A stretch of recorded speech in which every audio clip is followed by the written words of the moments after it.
Nama saya Upik Febriani, NIM A51018005. Halo, perkenalkan namaku Anggita Ida Anis Musdayanah, NIM A5101818038. Nama saya Happy Mahardika, NIM A5101180042.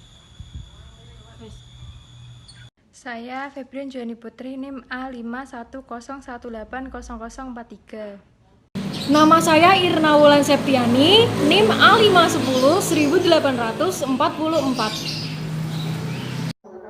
Saya Muhammad Husni Fatah, NIM 280. Adanya preso.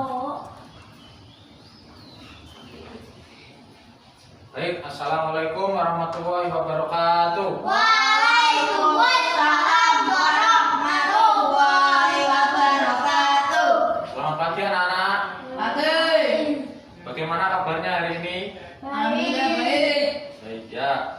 Sebelum memulai pelajaran, alangkah baiknya kita berdoa terlebih dahulu. Tadi siapa yang datangnya paling awal? Rio. Ya sudah. Rio, silakan dipimpin berdoa teman-temannya. Berdoa mulai.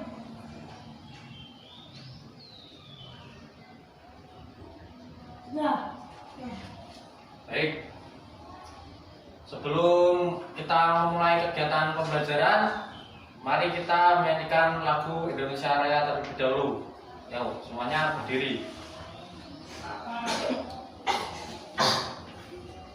Sudah apa semua ya? Ya. Ya. Yuk, mari kita nyanyi. 1, 2, 3. Indonesia tanah airku, tanah tumpah darahku. Di sanalah aku berdiri, jati pandu ibuku. Indonesia kebangsaanku, bangsa dan tanah airku.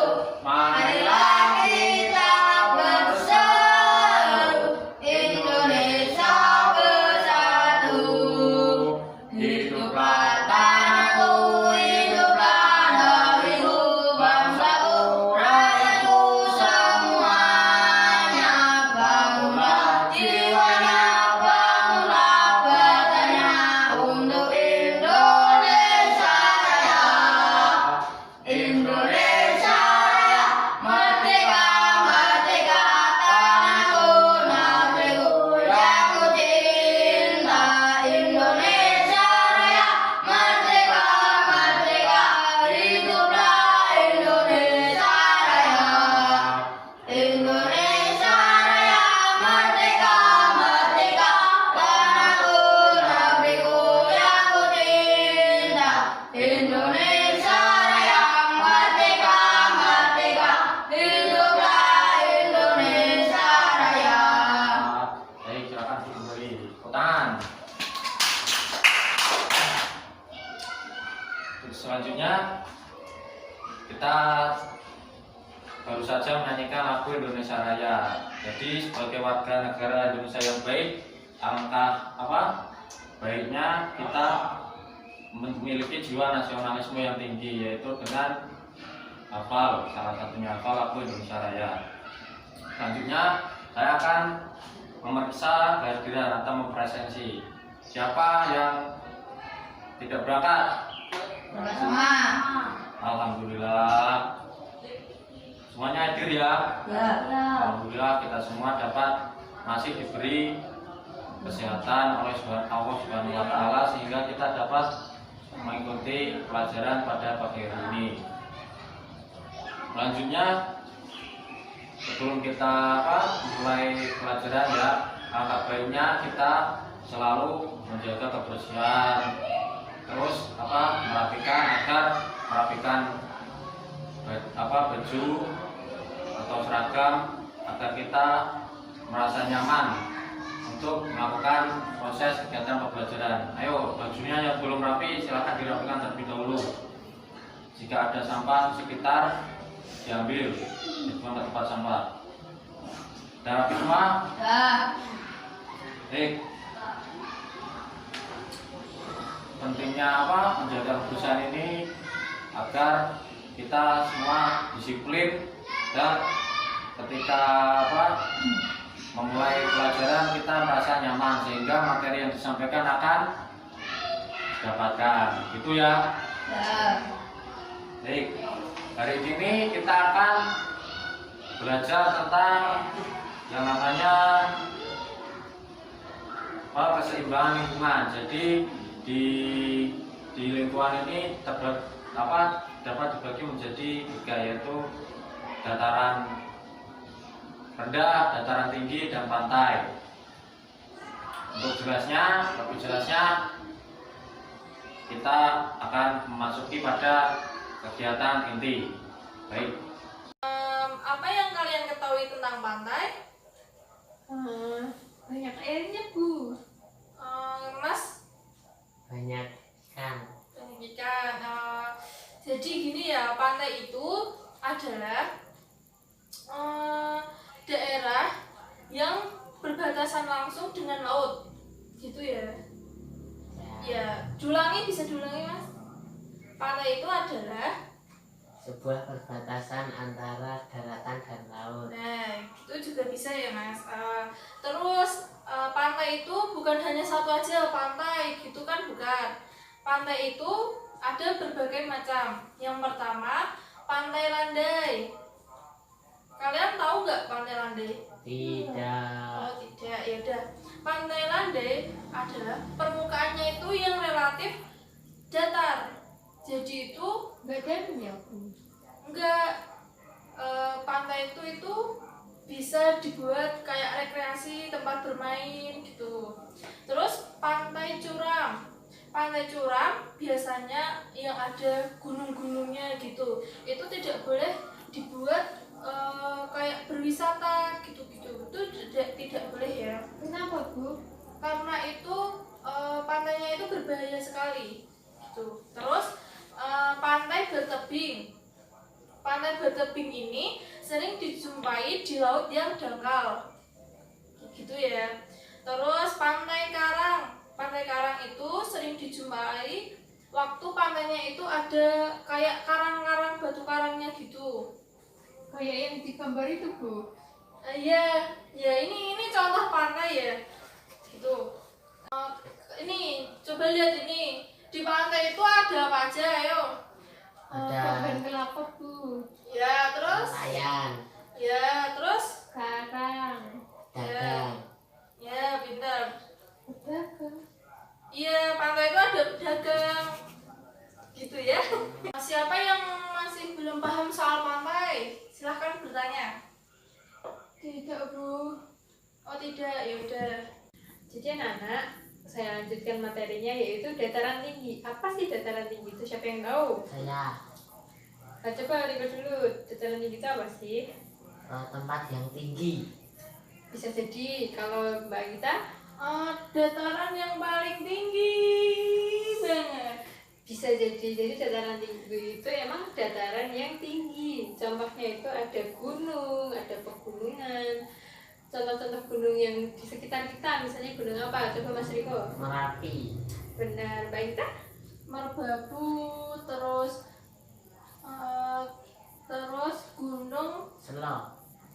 Kan itu nama daerah ya. Gunung itu bukit. Jadi gunung itu dataran yang menjulang tinggi gitu. Tadi apa Mbak Gita mau ada tambahan?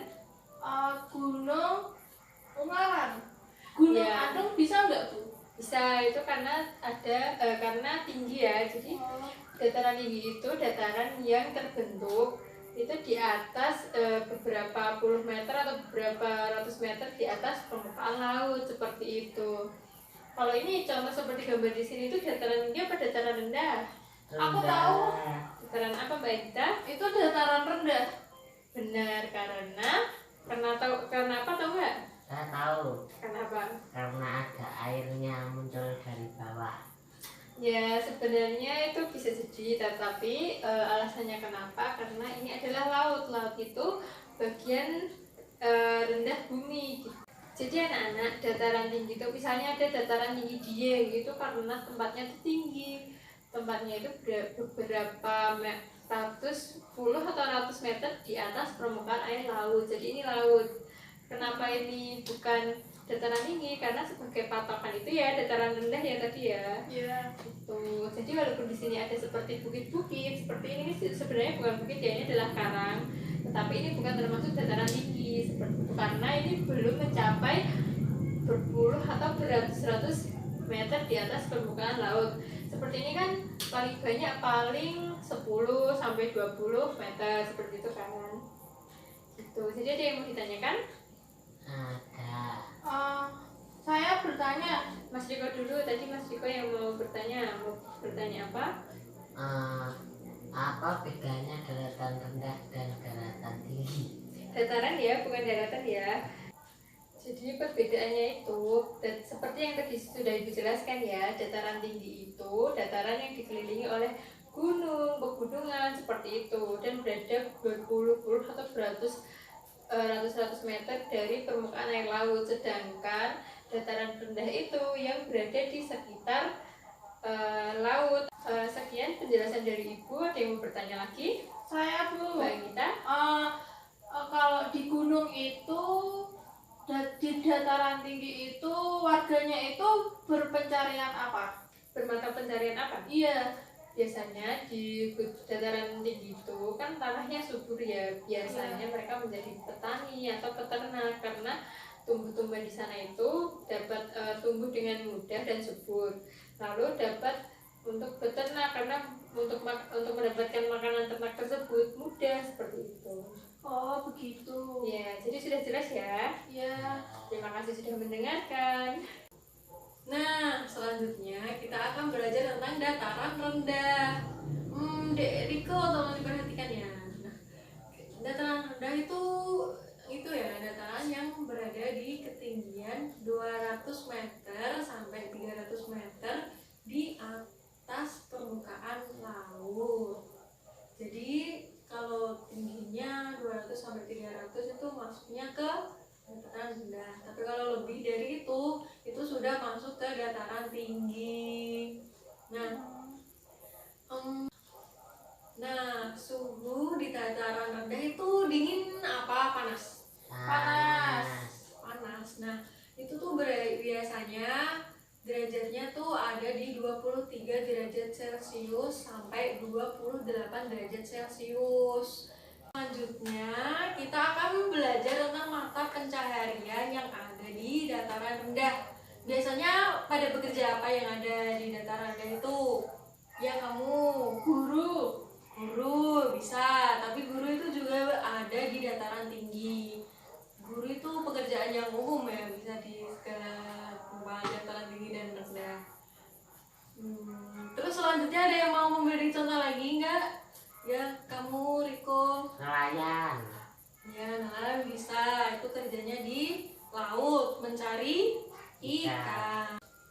Nah, pada umumnya pekerjaan yang ada di dataran rendah itu ada pekerjaan yang bekerja di perkebunan, pertanian, dan masih banyak sebenarnya pekerjaan lainnya. Selanjutnya apa ada yang ingin bertanya lagi? Saya Bu. Kalau nahkoda itu bekerjanya di pantai, di dataran rendah atau di dataran tinggi ya? Itu nahkoda bekerjanya di dataran rendah, tepatnya ada di laut. Soalnya dia kan mengendarai kapal, jadi melewati pantai terus ke laut. Oh begitu ya. Iya. Terima kasih. Apa ada yang belum jelas atau kurang paham? Apa ada yang ingin ditanyakan lagi anak-anak? Tidak Bu, sudah paham. Nah, pinter ya. Selanjutnya ini ada soal yang harus dikerjakan oleh anak-anak. Dikerjakan dengan baik dan benar ya. Nggak boleh mencontek. Ibu kasih waktu sampai pukul 9 ya. Iya.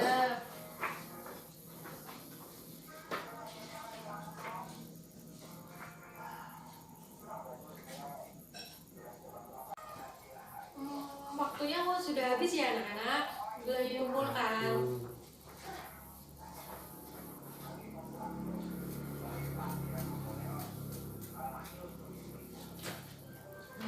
dulu ya. Nah, sudah. Ini hasilnya. Ada Anggita mendapatkan 55, Riko mendapatkan 85. Kalian harus belajar lebih giat lagi ya. Buat yang nilainya bagus bisa dipertahankan. Buat yang nilainya kurang bagus bisa belajar lebih giat lagi dan lebih giat lagi. Semangat ya semuanya. Iya, Bu.